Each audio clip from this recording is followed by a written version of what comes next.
Salut bande konanga, c'est bien Mami Safrosuki. Surprise! Dans cette vidéo, yo pona et sabine nouvelle à seka. Bino mo bozomona que na kati suki nanga, c'est le troisième big chop nanga. Ouais, na longo li balox nanga nyoso pour na bandela. Na recommencer comment je peux dire? Na bandela expérience ya afro bandana e bandele nenge zokola et tout ça nazaki nasaki ba rasta ba locks 11 mois passés, donc nalingi na kokisa une année nini nanga ezaki que plan nanga ezaki que na komisango tuna une année avant na changer look, mais nazomona tozokoma na été posana kata suki posakana banda elo nazaka na look mokasika ya wana na se décidé na kata suki, donc na kati penza, donc na kata suki boyete première fois na ngata na saki big chop na kata ki mais ezalaki na sebo ezalaki bon voilà ezalaki boye mais partout, donc mais siko na se décidé na sala style moko différent muke. Voilà, il y en a qui ont like Sabino ndenge na sali. Dans une vidéo, na ndenge na kataki balox nanga, donc na kochango après pour moi exactement ndenge na kataki tina cha teinture nanga pe bon. Eza teinture te na sali bleaching eza ko utiliser javel yamai au chinasuki, donc ça détruit les cheveux. Donc, et baby sakasuki, donc ce que sali bleaching, voilà, donc faut traitement au lundi, ça va traitement à n'importe quoi jeter. Donc, mikolo, donc dans kaka système, il y a traitement, il y a protéines, traitement d'huile, traitement nyoso, on a beaucoup ça, on a ce que. Bon, ça, dans cette vidéo, mbango pona.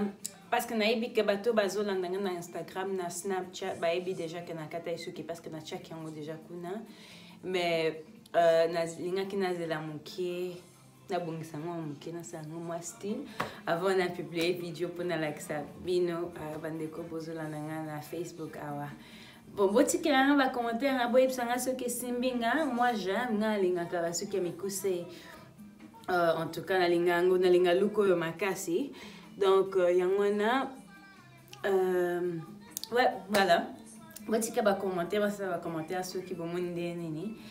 D'après tout, ils ont mosuki et kolaka.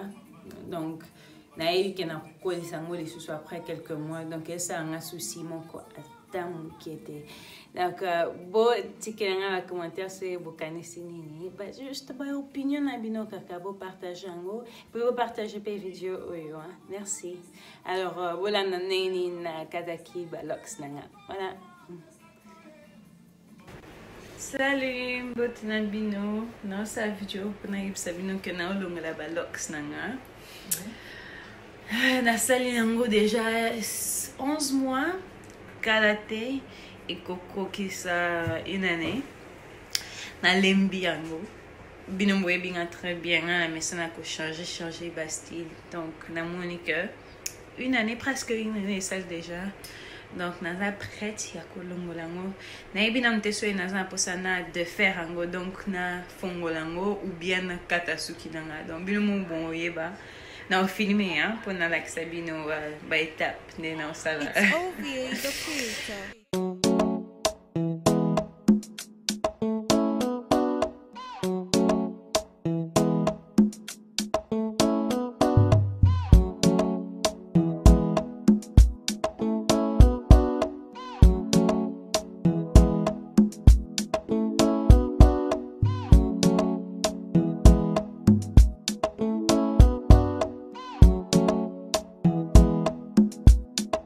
It's OVA the creator.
each other, but